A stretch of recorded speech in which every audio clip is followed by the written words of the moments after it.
चलिए, तो now let's begin with this law of dominance या लॉ ऑफ इनहेरिटेंस। उसके पहले बेटा एक बात और मेरे दिमाग में आ रहा है कि ये जो भी क्रॉसेस हैं, ये क्रॉस हम ह्यूमंस पे नहीं कर सकते। ऐसे test cross, back cross, out cross नहीं कर सकते। क्यों? जरा सोचो, रिलेशन कैसा है? एक ऑफस्प्रिंग को उसके रिसेसिव पेरेंट के साथ क्रॉस कराना है, is it possible in human? नहीं। अच्छा, सेल्फिंग यानी अपने जीनोटाइप की तरह का ही कोई और, ऐसे वो तो सेम पेरेंट रहने पे ही आएगा, यानी भाई बहन वाला रिलेशन पॉसिबल है? नहीं। तो that is why these types of crosses are only possible in plants. कुछ हद तक आप छोटे मोटे एनिमल्स पे कर सकते हो, बट ह्यूमंस पे नहीं कर सकते। ये सवाल बोर्ड पूछता है, ठीक है। और इसीलिए अपन एक लास्ट टॉपिक पढ़ेंगे, पेडिग्री एनालिसिस, कि आखिर ये सारे अप्रोच को ह्यूमंस पे कैसे यूज करा जाए। तो उसके लिए अपन पढ़ते हैं पेडिग्री एनालिसिस। चलिए, first is law of dominance. Law of dominance क्या बोलता है कि इन हेटेरोजाइगस कंडीशन, जब भी दो अलील वाला कंडीशन होगा तो कोई एक अलील दूसरे अलील पे डोमिनेट करेगा, कोई एक अलील दूसरे अलील पे डोमिनेट करेगा। This is what we call as dominance. In heterozygous condition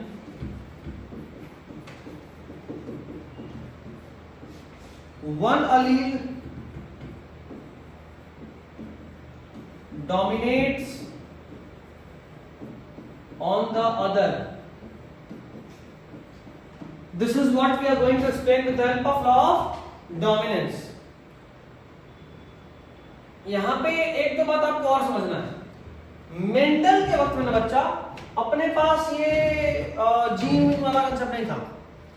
Mendel ये बोलते थे कि कुछ है जो पेरेंट से ऑफस्प्रिंग में जाता है, कुछ है जो पेरेंट से ऑफस्प्रिंग में जाता है। ये जो कुछ है उसका नाम उन्होंने रखे थे फैक्टर। कोई तो फैक्टर है जो पेरेंट से ऑफस्प्रिंग में जाता है, कोई तो फैक्टर है जो पेरेंट से ऑफस्प्रिंग में जाता है। अच्छा, उन्होंने एक और बात बोला था कि these factors occurs in pair. उनको एक बात तो समझ में आ गया था कि जो भी फैक्टर है वो पेयर में ही होता है। क्यों समझ में आया भाई? जरा फील करते हैं ना। वो सबसे पहले एक टॉल प्लांट लिए और उसको एक ड्वार्फ प्लांट के साथ क्रॉस कर दिया, तो जो बना वो कैसा बना, ठीक है। तो उनके दिमाग में आया कि भाई अगर ये डबल है तो इधर भी डबल रहा होगा, ठीक है। अच्छा, जब इसको सेल्फिंग करते हैं, असल में पहले उनके दिमाग में ऐसा ही आया था कि जब हम इन दोनों को क्रॉस करते हैं ना, क्या टॉल और ड्वार्फ को, तो ये दोनों आपस में मिल जाता है और मिल के कुछ ऐसा बनता है। मान लो ऐसा टॉल और ड्वार्फ को मिला दिए, ये दोनों मिल के कुछ ऐसा बनता है। देख रहे हो, टॉल का ये वाला पार्ट उड़ा दिए हैं, इसमें खाली जोड़ दिए, देख रहे हो, तो दोनों को मिक्स कर दिए ना। ऐसा उनको ऐसा लगा था कि दोनों आपस में मिक्स होता है, लेकिन उसी वक्त वो जब इसे सेल्फिंग वाला क्रॉस करे तो वो देखे कि 3 प्लांट टॉल आ रहा है।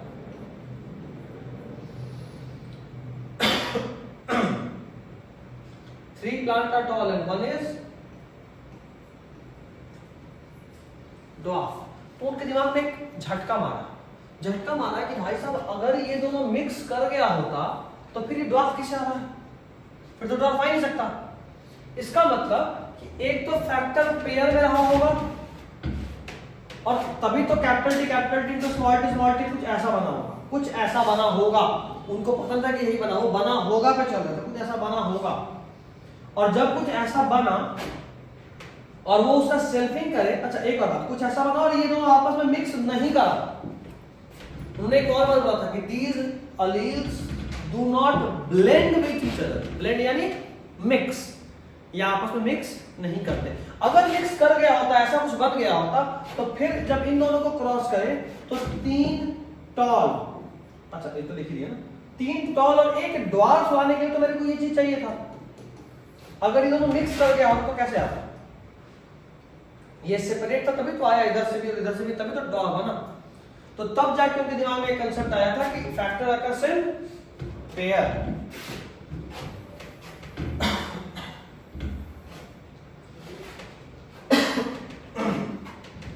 यहां पे कोई दिक्कत तो नहीं? अच्छा, ये यूनिवर्सल लॉ नहीं है, not a universal law. Universal law का मतलब होता है without exception.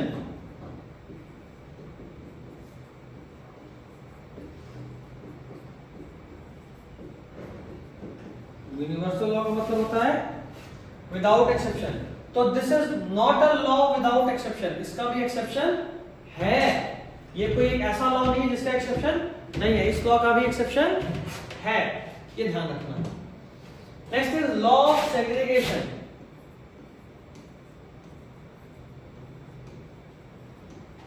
Law of segregation, law of segregation ये बोलता है कि जो भी कैरेक्टर्स थे, characters don't show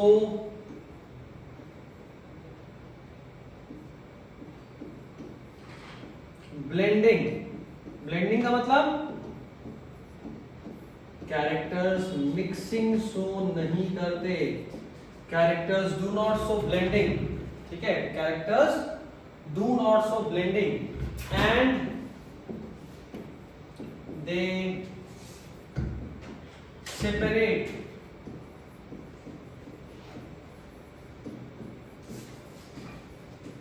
from each other at the time of gamete formation।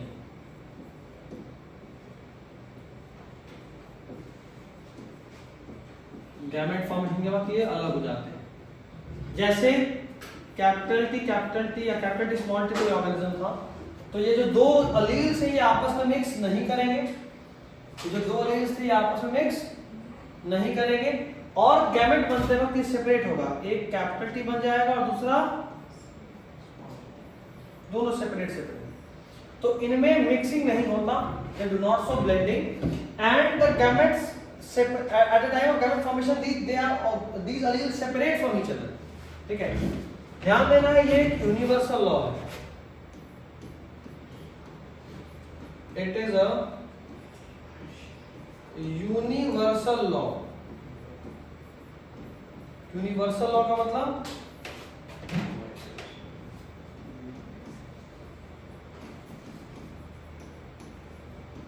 without any exception। कोई दिक्कत याद रखना है? नहीं, चलिए।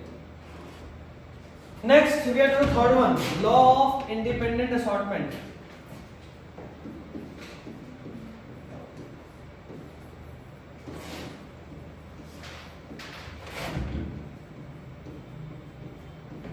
Law of independent assortment. बेटा यहीं पे लगे हाथ एक बात क्लियर कर दें, लॉ ऑफ डोमिनेंस और लॉ ऑफ सेग्रीगेशन ये दोनों सिर्फ और सिर्फ मोनोहाइब्रिड क्रॉस से प्रूफ हो जाता है। लॉ ऑफ डोमिनेंस और लॉ ऑफ सेग्रीगेशन ये दोनों सिर्फ और सिर्फ मोनोहाइब्रिड क्रॉस से प्रूफ हो जाता है, लेकिन लॉ ऑफ इंडिपेंडेंट असॉर्टमेंट को प्रूफ करने के लिए डाई हाइब्रिड क्रॉस करना पड़ता है।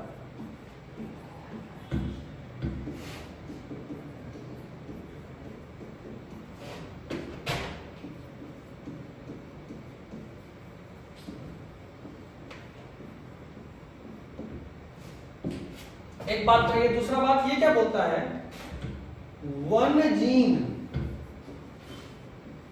Separates independently of the other gene,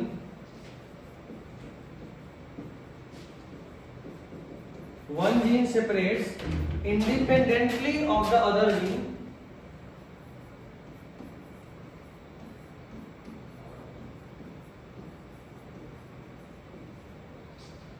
one gene separates independently of the other gene at the time of gamete formation।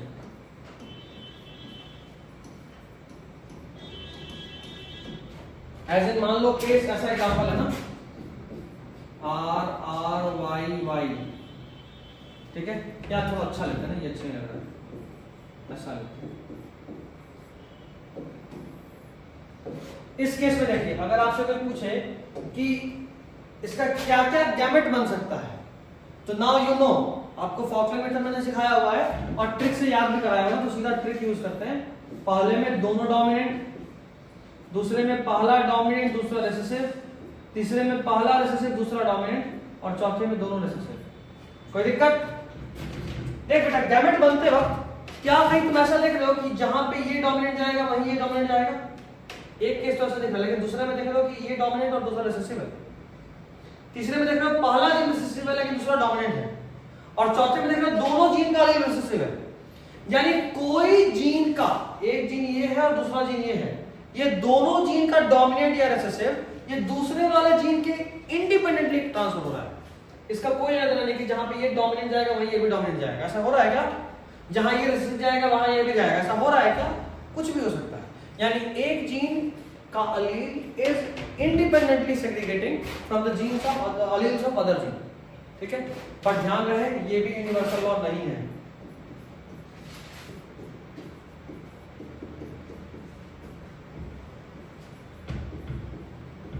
ये भी यूनिवर्सल लॉ नहीं है। इतना में किसी को कोई दिक्कत? चलिए इसके बाद अपन एक नया टॉपिक देखेंगे, देखते हैं।